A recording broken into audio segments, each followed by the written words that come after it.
அதாவது சீமானை பத்தி என்ன தெரியும் அவனுக்கு? சுபவீர பாண்டியனுக்கு சீமானை பத்தி என்ன தெரியும் சொல்லுங்க. அதாவது என்னெல்லாம் பரப்பலாம் தெரியுமா? அந்த ஆளு இலங்கைக்கு அவர் போகல, கொழும்புக்கு போகல, பிரபாகரனை பார்க்கலன்னு சொன்னாரு. சரி, பார்க்கலன்னே வச்சுக்கிடும், வேண்டாம். பிரபாகரன் அவர் பார்க்கவே இல்லை, சீமான் ரைட்டு ஒத்துக்கிடுவோம். அதுல அங்க போய் 10 நிமிஷம் தான் பேசினாரு அப்படின்பான். அங்க போய் ஆமக்கறி சாப்பிட்டாருன்னா முதல்ல, அப்புறம் சாப்பிடலன்னா பரதேசி பையில அவர் இலங்கைக்கு போகலன்னா உனக்கு என்ன? அவர் ஆமக்கறி சாப்பிட்டாருன்னா சாப்பிடலாம் உனக்கு என்ன? பிரபாகரன் கூட அவர் பேசினாருன்னா பேசலாம் உனக்கு என்ன? அவர் பிரபாகரன் கூட 10 நிமிஷம் தான் பேசுறாரு சொல்லி உனக்கு என்ன அறிவே எங்க போச்சு? அறிவே இல்லாம வீரபாண்டி சொல்றாங்கல்ல, அது வீரபாண்டி கிடையாது, வெறும் கோலை பாண்டி. ஒண்ணுமே தெரியாது அந்த ஆளுக்கு. அப்படி ஏதாவது பேசுறாருந்தா, நான் நெல்லை ராஜ் பேசுறேன், திருநெல்வேலிக்காரன் பேசுறேன், ஒரு மேடை போட்டு மீடியா 10 மீடியா வர சொல்லு, அவன் சொல்ற இடத்துக்கு நான் போறேன். அந்த சுப வீரபாண்டியன் தான், அந்த வீரபாண்டி கிட்ட நான் போறேன், பேசுவோம். 55 வருஷம் அரசியல் இருக்கு. யாரு அந்த ஆளு? எத்தனை வருஷத்துல அரசியல் இருக்காரு? யாரை பற்றி அவருக்கு தெரியும்? வேணா நீங்களே சொல்லுங்க, ஏற்பாடு பண்ணுங்க. மீடியாக்காரங்க அத்தனை மீடியா கொண்டா, கலைஞர் டிவி கொண்டா, சன் டிவியை கொண்டா, எத்தனை டிவி வேணாலும் கொண்டா. நான் அந்த ஆள்கிட்ட நேர்முகமா பேசுறேன், லைவா பண்ணணும். நான் கேட்பேன் கேள்வி, சீமானை பத்தி உனக்கு என்ன மயிர் தெரியும்னு கேட்க மாட்டேன். அவன் பதில் சொல்லணும். அவருக்கெல்லாம் சரியான செருப்படி கொடுக்கணும். சுபவீர பாண்டியன் என்ன 4-5 பேர் இருக்கான். அதாவது இந்த இன்னொரு மீடியா ஒண்ணு போடுறாரு, எல்லா வரலாறு தெரியும்.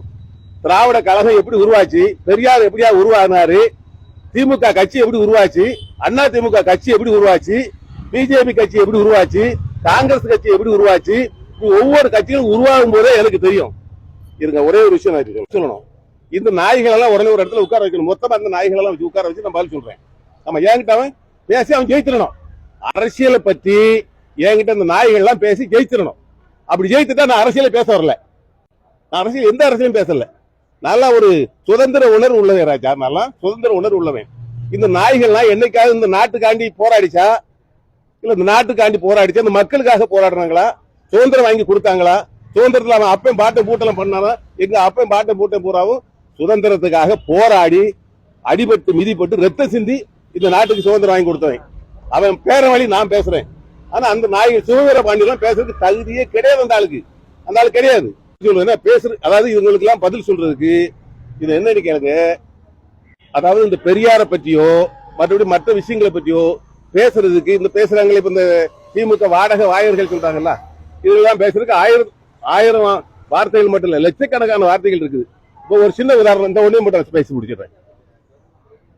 அதாவது அண்ணா யூனிவர்சிட்டியில ஒரு பாலியல் பலாத்காரம் நடந்துச்சு. என்ன அப்படித்தானே? பாலியல் பலாத்காரம் நடந்துச்சு.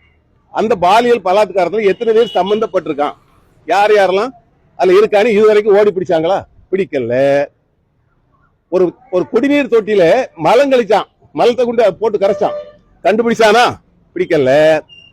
இவரு அதாவது பல வீசி தேடுவாங்களா, சீமானை மட்டும் அரசு பண்ணிடுவாங்களா? இப்போ இன்னைக்கு போடுறான், இன்னைக்கு ஒரு செய்தி போடுறான், சீமானை நாங்க கைது பண்ண போறோம், இன்னைக்கு கைது பண்ணிடுவோம், நாளைக்கு கைது பண்ணிடுவோம், போட்டு உத்தரவு பண்ணுடா. நீ எத்தனை தடவை படிக்க 150 கேஸ் போட்டாச்சு, எத்தனை கேஸ் வேணாலும் அவர் சந்திக்க தயாரு.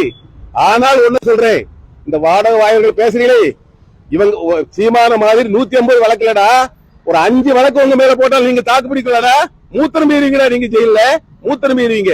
அதை மட்டும் எச்சரிக்கை சொல்றேன். சீமான் 150 கேஸ் இல்ல, 200 கேஸ் போட்டாலும் அவர் பாத்துக்கிறாரு.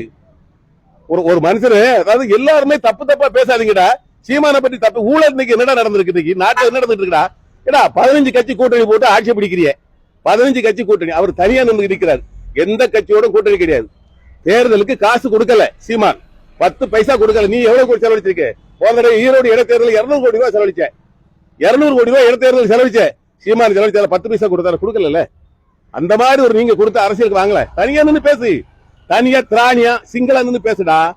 12 கட்சி கூட்டணி, 20 கட்சி கூட்டணி, 30 கட்சி கூட்டணி, இதெல்லாம் கூட்டணியாடா? தனித்தனிமையா நின்று பேசு. நான் 35% ஓட்டு வாங்கி நான் ஜெயிச்சிருவேன், 40% ஓட்டு வாங்கி நான் ஜெயிச்சிருவேன். தனியா நின்று பேசு, கூட்டணியோட பேசாத, கூட்டணி நின்று பேசாத. நீ பேசுறதுக்கு எவருக்குமே தகுதி கிடையாது. தனியா நின்று பேசு. ஐயா நான் தனி கட்சி, நான் தனியா நிக்கிறேன், யாரோடையும் கூட்டணி இல்ல, நாங்க இத்தனை ஜீதி நாங்க வென்றிருக்கோம் நீ சொல்லு. சீமான் அப்படி இல்லையே, 10 கட்சி கூட்டணி இப்பவும் இல்லடா. அதாவது சீமான் ஒரே ஒரு வார்த்தை சொன்ன, உங்க ஆட்சி இருக்கா இன்னைக்கு? அதை புரிஞ்சுடுங்க. நீங்க ஆட்சி இருக்கா? ஏன் தெரியுமா? 2 தடவை ஏற்கனவே நீங்க ஆடுற ஆட்டெல்லாம் ஆடுங்க, எல்லாம் மேல இருக்க ஒருத்தன் பாத்துக்கிட்டு இருக்கான். ஜனவரி 30 வரப்போகுது, இது ஜனவரி மாசம். ஏற்கனவே 2 தடவை ஆட்சியை கலைச்சிருக்காங்க. 3வது தடவை இங்க ஜனவரி 30 வருது, பாத்துக்கிடுங்க. ஆட்சியை கலைச்சாலும் கலைப்பாங்க, அதுக்கெல்லாம் வாய்ப்பு இருக்கு. ஏன்னா நீங்க அவ்வளவு கொடூரம் பண்ணிருக்கீங்க. திருநெல்வேலியில ஒரு நீதிமன்ற வாசல்ல ஒரு தடவை வெட்டி கொள்றான். உங்க சட்டம் ஒழுங்கு எப்படி இருக்கு? சட்டம் ஒழுங்கு சீரழிஞ்சு போச்சு. சட்டம் ஒழுங்கு கேள்விக்குறியாகி போச்சு. என்ன சட்டம் ஒழுங்கு? சட்டம் ஒழுங்கா இருக்குங்க? சட்டம் ஒழுங்கு இருக்கா சொல்லுங்க. அங்க வெட்டி கொள்றான், இங்க வெட்டி கொள்றான், அங்க பாலியல் பலாத்காரம் பண்றான். என்னையா இது ஆட்சி?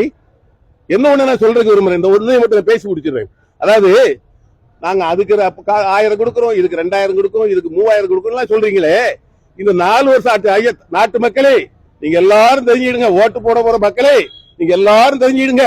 இன்னைக்கு திமுக காரங்க அதை கொடுக்கா இதை கொடுக்கான்னு சொல்றான். விலைவாசி 4 மடங்கு ஏறி இருக்கு இந்த 4 வருஷத்துக்குள்ள. இன்னொன்னு விஷயம் என்ன தெரியுமா உங்களுக்கு? ரகசியம் என்ன தெரியுமா? 4 லட்சம் கோடி கடன் வாங்கியிருக்காங்க திமுக. 4 லட்சம் கோடி யாருக்கு செய்திருக்கான்? உங்களுக்கு எவரா செய்திருக்கானா? ஓட்டு போடுற மக்கள் யோசிங்க. 4 லட்சம் கோடி வாங்கியிருக்காங்க அந்த 4 வருஷத்துக்குள்ள. இதெல்லாம் யார் வீட்டுக்கு போச்சு? உங்களுக்கு வந்திருக்கா? எனக்கு வந்திருக்கா? கிடையாது. அதெல்லாம் வருகிற தேர்தலில் நீங்க எல்லாம் இதெல்லாம் யோசிச்சு நீங்க ஓட்டு போடுங்க.